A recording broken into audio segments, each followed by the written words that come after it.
ಮಾಡೇ ಮಾಡ್ತಾರೆ. ಇದರಿಂದಾಗಿ ಕಾಂಗ್ರೆಸ್ಸಿಗೆ ಒಂದಿಷ್ಟು ಹಿನ್ನಡೆ ಆಗೋದಂತ ಗ್ಯಾರಂಟಿ ಅಂತ ಅನಿಸಾಗತ್ತದ. ಬಟ್ ಇದನ್ನು ಯಾವ ರೀತಿಯಾಗಿ ನಮ್ಮ ಡಿ ಕೆ ಶಿ ಅವರು ಎದುರಿಸ್ತಾರ? ಯಾಕಂದ್ರೆ ಈಗಾಗಲೇ ಹೇಳ್ತೀನಿ, ವಿಜೇಂದ್ರ ಸ್ಪಷ್ಟ ಹೇಳ್ತಾ ಇದ್ದಾರೆ, ಇದು ಹನಿಮೂನು ಟೈಮ್ ಅಲ್ಲಪ್ಪ ನಿಮ್ಗೆ. ಯಾಕಂದ್ರೆ ಸಿದ್ದರಾಮಯ್ಯನವರು ಅದನ್ನು ಇಟ್ಟು ಹೋಗಿದ್ದಾರೆ. ಈಗ ಹಿಂದುಳಿದವ್ರದ್ದು ಅದನ್ನು ನೀವು ಒಪ್ಪಿದ್ರಿ, ಸ್ವೀಕಾರ ಮಾಡಿದ್ರಿ, ಒಕ್ಕಲಿಗರು ನೀವು ಬಿದ್ದು ಹೋಗಿಬಿಡ್ತೀರಿ, ಬಿಡಲಿಲ್ಲ ಇಲ್ಲಿ ಬಿದ್ದು ಹೋಗಿಬಿಡ್ತೀರಿ, ಅದೇ ರಾಹುಲ್ನ ದೂರ ಸರಿತೀರಿ. ಇವೆಲ್ಲನೂ ಸೂಕ್ಷ್ಮ ಮಾತಾಡೆ BJP ಅಂತ ರೆಡಿ ಅದಪ್ಪ ನಾವು ಯುದ್ಧಕ್ಕೆ ಅಂತ ಮಾತು ಹೇಳಿದಾರೆ. ನೋಡು ಏನಾಗ್ತದೆ, ಮತ್ತು ಕೆಲವೊಂದು ಡೆವಲಪ್ಮೆಂಟ್ ಆಗ್ಬೋದೇನೋ, ಇಲ್ಲ ಕಾಂಪ್ರಮೈಸು ಆಗ್ಬೋದು ಇವತ್ತು ಅಥವಾ ನಾಳೆ 2 ದಿನದಲ್ಲೇ ಕಾಂಗ್ರೆಸ್ಸಿಂದು ಎರಡೂ ಸಾಧ್ಯತೆಗಳಿದ್ದಾವೆ ಅಂತ ಹೇಳ್ತಾ, ಒಟ್ಟಾರೆಯಾಗಿ BJPಗೆ ಮಾತ್ರ BJP ಮತ್ತು JDS ಎರಡಕ್ಕೂ ಇದೊಂದು ಅತ್ಯಂತ ಏನಪ್ಪ ಅಂತಂದ್ರೆ ಬೆಸ್ಟ್ ಅಡುಗೆ ಮಾಡಿ ಮುಂದಿಟ್ಟಂಗೆ ಆಗ್ಯದ. ಇಲ್ಲಾದರೂ ಉಪಯೋಗ ಮಾಡ್ಕೊಳ್ಳೋದ್ರ ಬಿಟ್ಟಿದ್ದು ಅನ್ನುವಂಥ ಜನ ಮಾತಾಡ್ತಾ ಇದ್ದಾರೆ. ಇದಕ್ಕೆ ನೀವೇನಂತೀರಿ? ನಿಮಗೇನು ಅನ್ನಿಸ್ತದೆ? ಇದು BJPಗೆ ಹಲೋಬನ ಕೊಟ್ಟಂಗೆ ಅದನ್ನ ಇದು ಅಂತ ಹೇಳ್ತಾ, ಇದು ನಿಮ್ಗೆ ಲೈಕ್ ಆಗಿರ್ಬೋದು. ಲೈಕ್ ಮಾಡಿ, ಶೇರ್ ಮಾಡಿ, ಕಾಮೆಂಟ್ ಮಾಡಿರಿ, ಜೊತೆಗೆ ಸಬ್ಸ್ಕ್ರೈಬ್ ತಿಳಿಸ್ಬಿಡ್ರಿ.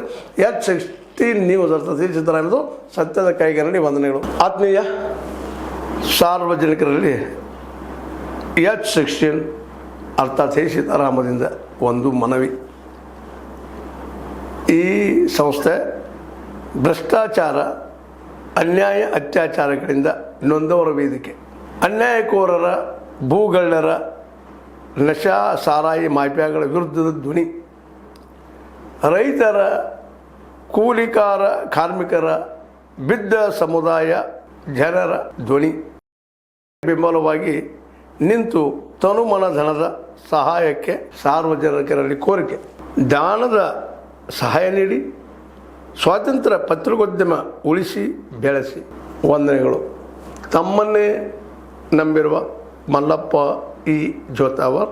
ಈ ಕೆಳಗಿನ QR ಸ್ಕ್ಯಾನ್ ಮಾಡಿ ಅಥವಾ ಈ ನಂಬರ್ ಅಂದರೆ 7411402405ಗೆ ಇಲ್ಲ 9686864852ಗೆ ನೀವು ಫೋನ್ಪೇ ಮಾಡಿ, ಪೇಟಿಎಮ್ ಮಾಡಿ ಅಥವಾ ಇನ್ನಾವುದೇ ಮಾಧ್ಯಮದಿಂದ ಗೂಗಲ್ ಮೂಲಕ ಸಹಾಯ ಮಾಡಿ ಈ ಪ್ರಾಮಾಣಿಕ ಪತ್ರಿಕೋದ್ಯಮವನ್ನು ಉಳಿಸಿ ಅಂತ ಮತ್ತೊಮ್ಮೆ ಮನವಿ.